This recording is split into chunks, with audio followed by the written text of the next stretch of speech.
Cross the Mason-Dixon line heading south, and something extraordinary happens. The accents change within miles. Sweet tea replaces coffee as the default drink. Strangers nod and say hello on the street. Churches appear on every corner, their parking lots packed on Wednesday nights as well as Sunday mornings. The very rhythm of life seems to slow down, as if you've crossed not just a state line, but a temporal boundary into a place where different rules apply, different values matter, and different stories are told about what it means to be American. Welcome to Professor Archive, where we explore the hidden forces that shape our world. What you're about to discover is one of the most fascinating puzzles in American geography: how one region of a unified nation developed such a distinct identity that visitors often feel like they've entered a foreign country. The American South isn't just different, it's different in ways that run so deep they've persisted through Civil War, Reconstruction, industrialization, and globalization. Before we embark on this journey into America's most distinctive region, hit that subscribe button and ring that notification bell, because what we're about to uncover will change how you understand American culture forever. And I'm genuinely curious about our global community. Drop a comment telling me what time you're watching this and which city you're tuning in from. I love seeing how these uniquely American stories resonate around the world. The story of Southern distinctiveness begins with a fundamental choice made over 400 years ago, a choice that would echo through centuries and create a civilization unlike anything else in North America. Picture Jamestown, Virginia in 1619. Two ships arrive within months of each other, each carrying cargo that would shape the future of America in radically different ways. The first ship brings 20 Africans in chains, the beginning of American slavery. The second brings 90 young women from England sent to provide wives for the colony's male settlers and create stable families. These two arrivals seem unrelated, but they represent the twin foundations of what would become Southern civilization: a labor system based on human bondage and a social structure based on patriarchal family hierarchies. While New England was developing around Puritan communities of religious equals, the South was building a society of extreme inequality from its very inception. But here's what most people don't realize: the South wasn't destined to be different.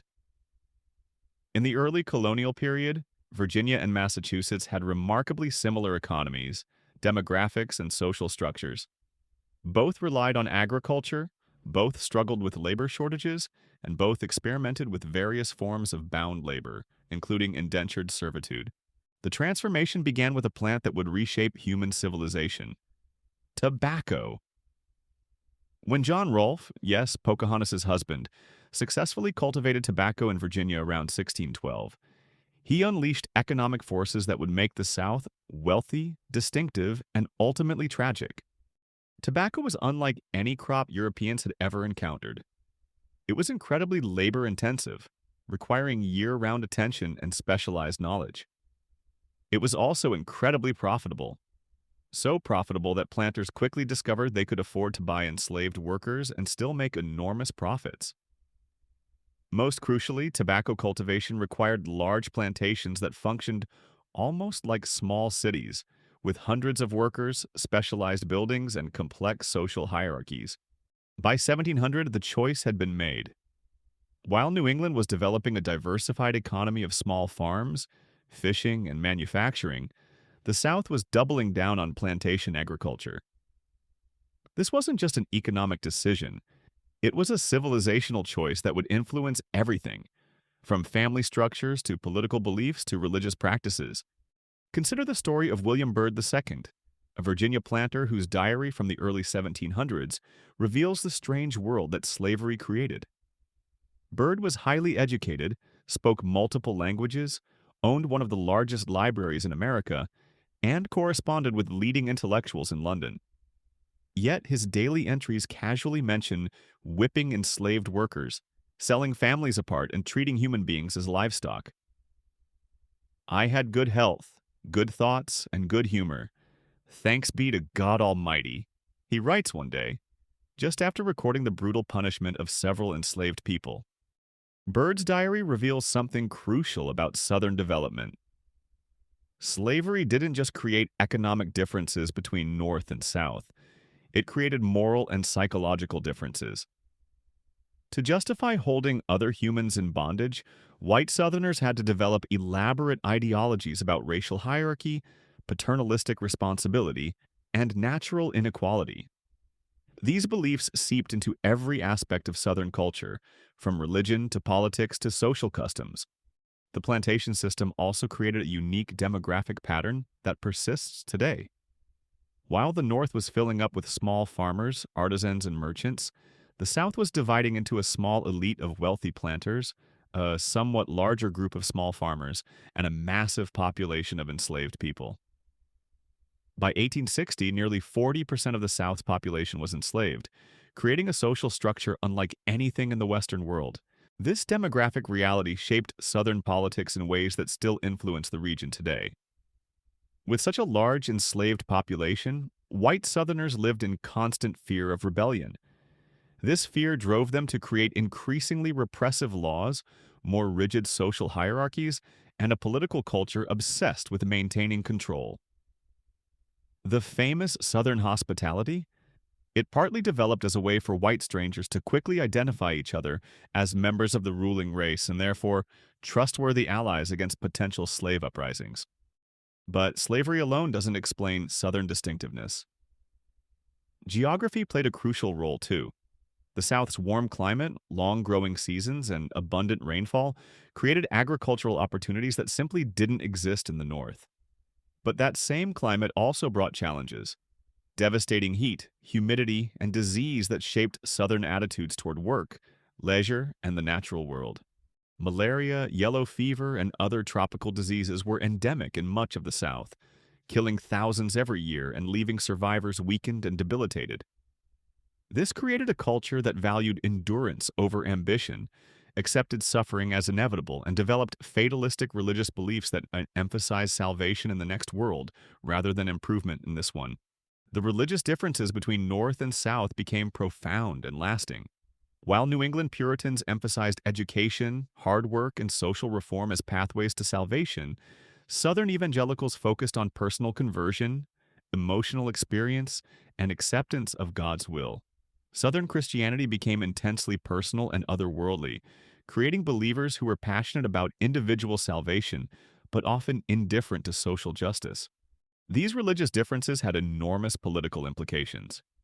Northern Christians increasingly saw slavery as a sin that demanded abolition. Southern Christians developed elaborate theological justifications for slavery, arguing that it was divinely ordained and beneficial to both races. When the Civil War came, both sides believed God was on their side, but they were essentially worshiping different versions of Christianity. The Civil War, of course, was the great watershed moment in Southern history. But here's what's crucial to understand. The war didn't end Southern distinctiveness. It intensified it.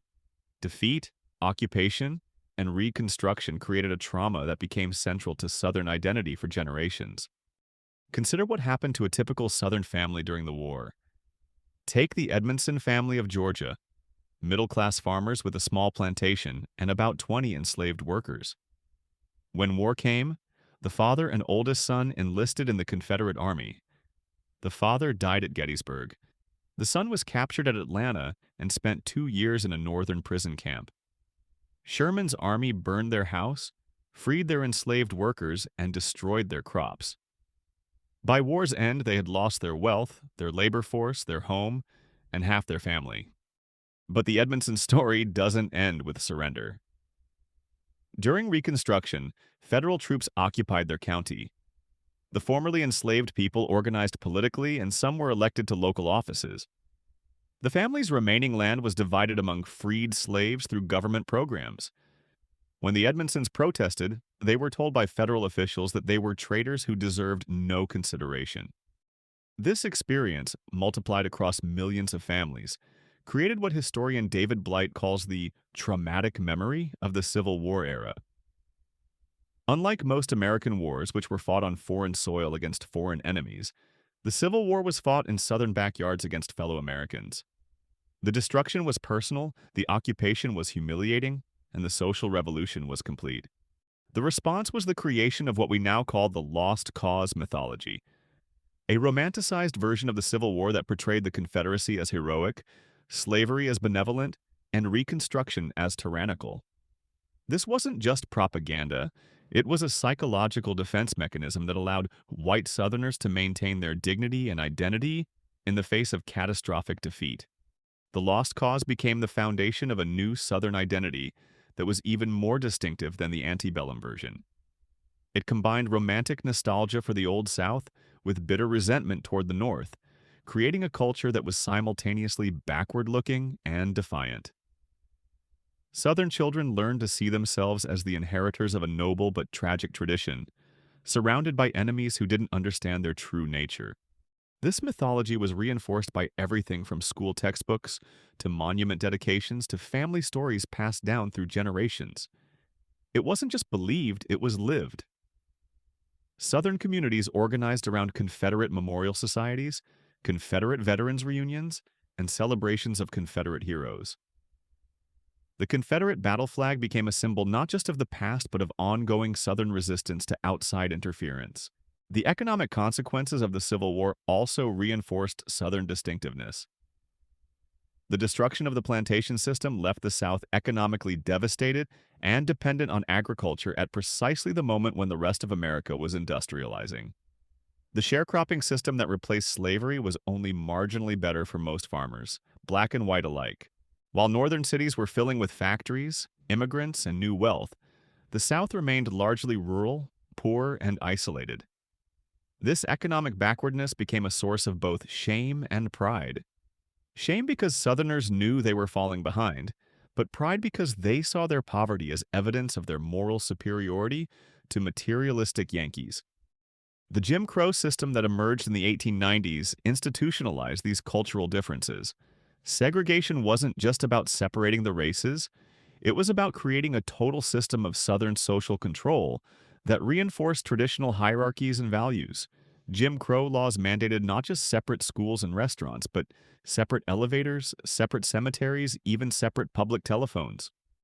This system created what sociologists call a total institution, a society where every aspect of life was regulated to reinforce the same basic principles of racial hierarchy and traditional authority. For white Southerners, Jim Crow provided the psychological comfort of knowing that despite their economic failures, they remained superior to someone. For black Southerners, it was a daily reminder of their subordinate status and the futility of challenging the system. But Jim Crow also had unintended consequences that made the South even more distinctive. By forcing black Southerners to create parallel institutions, schools, churches, businesses, newspapers, segregation inadvertently fostered the development of a rich African American culture that would eventually transform not just the South, but the world. The music that emerged from this parallel world, blues, jazz, gospel, country, rock and roll, became America's greatest cultural export.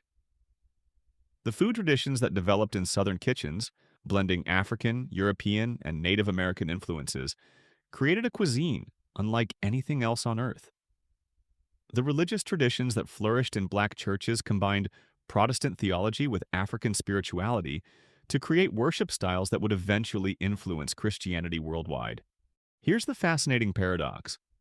The very system designed to suppress black Southerners ended up creating cultural innovations that made the South globally influential.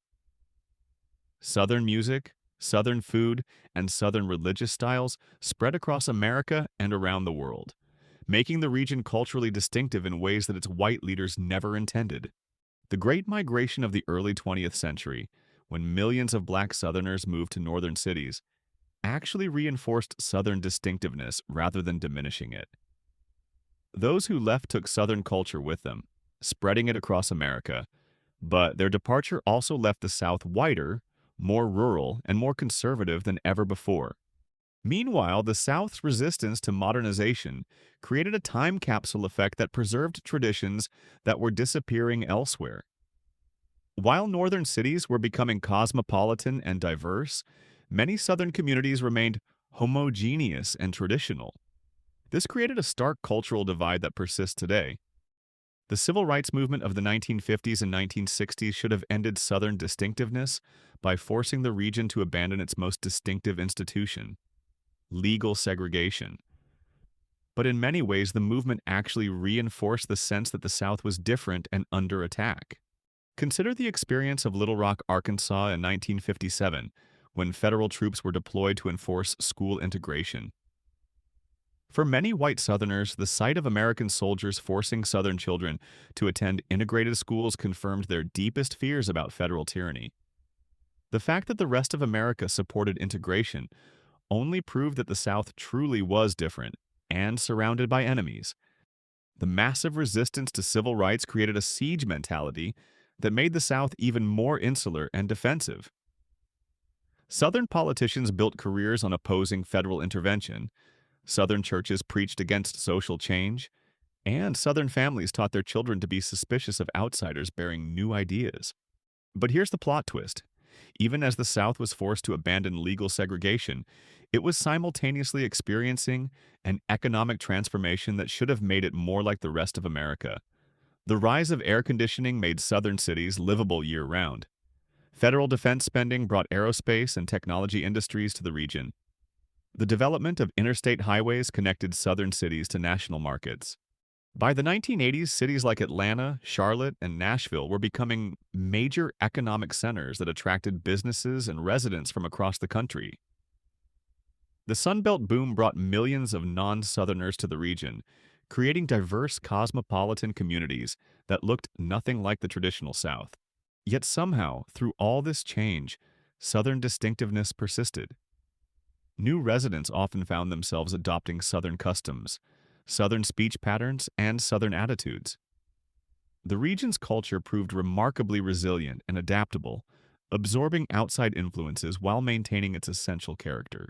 Today's South is simultaneously more connected to the rest of America than ever before and more consciously distinctive. Southern cities boast world-class restaurants that celebrate regional cuisine, music venues that showcase Southern artists, and cultural institutions that promote Southern literature and art. The very economic success that was supposed to eliminate Southern distinctiveness has instead provided the resources to celebrate and preserve it. The political distinctiveness of the South has also persisted despite dramatic demographic changes. The region remains more conservative, more religious, and more Republican than the national average. Southern voters consistently support candidates and policies that emphasize traditional values, limited government, and individual responsibility, attitudes that trace directly back to the region's historical experiences. This political distinctiveness isn't just about policy preferences. It's about fundamentally different views of what America should be. While much of the country has embraced multiculturalism, secularism, and federal activism, the South has generally resisted these trends in favor of Christian nationalism, traditional morality, and states' rights. These differences became starkly visible during the Trump presidency, when the South provided the core of his electoral support. Trump's appeal to white grievance, his attacks on cosmopolitan elites, and his promise to restore traditional American values resonated powerfully in a region that has always seen itself as the keeper of authentic American traditions. The language differences that mark the South as distinctive have also proven remarkably persistent. Despite mass media, public education, and increased mobility, Southern dialects remain strong. More importantly, Southerners continue to use language in distinctively Southern ways, more indirectly, more politely, and more personally than Americans from other regions. The famous Southern tendency to avoid direct confrontation, to wrap criticism in compliments, and to maintain surface harmony even amid serious disagreements reflects deeper cultural values that emphasize community solidarity over individual assertion. When a Southerner says, "Bless your heart," everyone knows it's not necessarily a compliment, but the indirect expression maintains social cohesion in ways that direct criticism might not. Southern food culture has not only persisted but has become a major tourist attraction and cultural export. The revival of interest in traditional Southern cooking, from barbecue to biscuits to bourbon, reflects a broader hunger for authentic regional culture in an increasingly homogenized world. Southern chefs have become celebrities by celebrating precisely the dishes that were once considered embarrassingly provincial. The religious culture of the South remains perhaps its most distinctive feature. The region is still more church-going, more evangelical, and more comfortable with public expressions of faith than any other part of America. Southern churches aren't just places of worship. They're community centers, social networks, and cultural institutions that shape everything from political attitudes to social relationships. This religious culture creates a different relationship to authority, morality, and community that visitors immediately notice.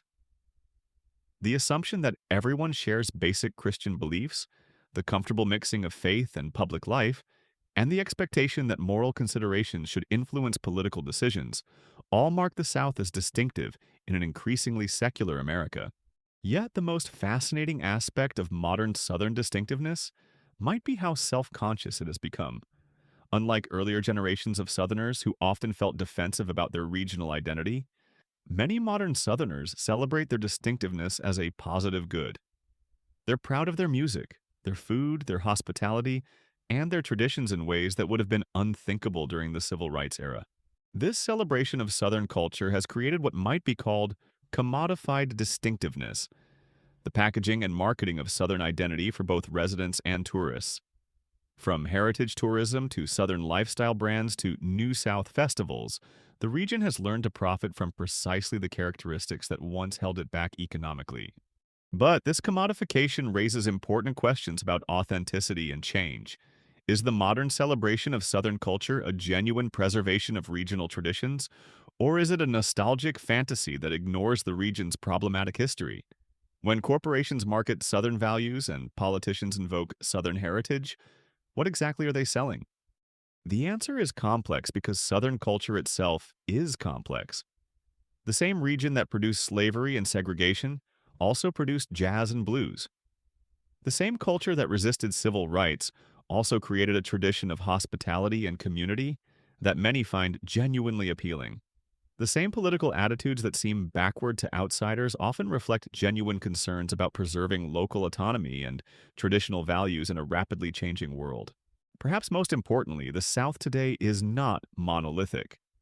The region includes cosmopolitan cities and rural backwaters, progressive universities and conservative churches, thriving immigrant communities and traditional Anglo families.